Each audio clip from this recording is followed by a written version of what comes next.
অনেক দিন পর আবার আমাকে এই প্রজেক্টের ঝামেলায় পড়তে হলো। মানে আমাদের প্রজেক্ট জমা নেওয়ার কথা ছিল 15 তারিখে, কিন্তু স্যার হঠাৎ করেই রাতের বেলা মেসেজ করে বলে তোমাদের 8 তারিখেই জমা নেবে। তো আমি এখন রাত জেগে এই প্রজেক্ট কমপ্লিট করছি, কারণ কালকে আমার এই প্রজেক্ট জমা নেবে। আর আমার সাথে সাথে আমার বোনও আমার জন্য খাটছে। ও আমার প্রজেক্টে যত লেখা ছিল সব লিখে দিচ্ছে, আর আঁকানো ফ্রন্ট পেজ বানানোর সমস্ত দায়িত্বটা আমি করছি। তো লেখাগুলো ও লিখে দিচ্ছে বলে আমার অনেকটাই সুবিধা হচ্ছে, কারণ এই লেখা লিখতে গেলে আমার হয়তো সারাটা রাতই লেগে যেত। তো এই যে দেখো লেখা মোটামুটি কমপ্লিট। আর এদিকে আমাকে টিএলএম বানাতে হবে দুটো।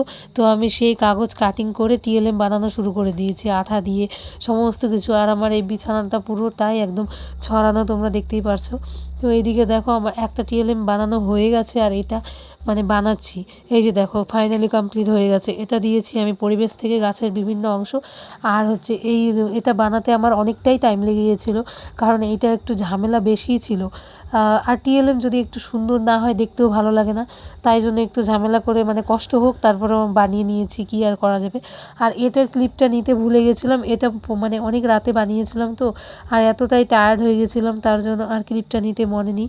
তো তোমরা সবাই কমেন্ট করে জানিও যে আমার প্রজেক্টগুলো কেমন হলো আর টিএলএমগুলো তোমাদের কেমন লাগলো।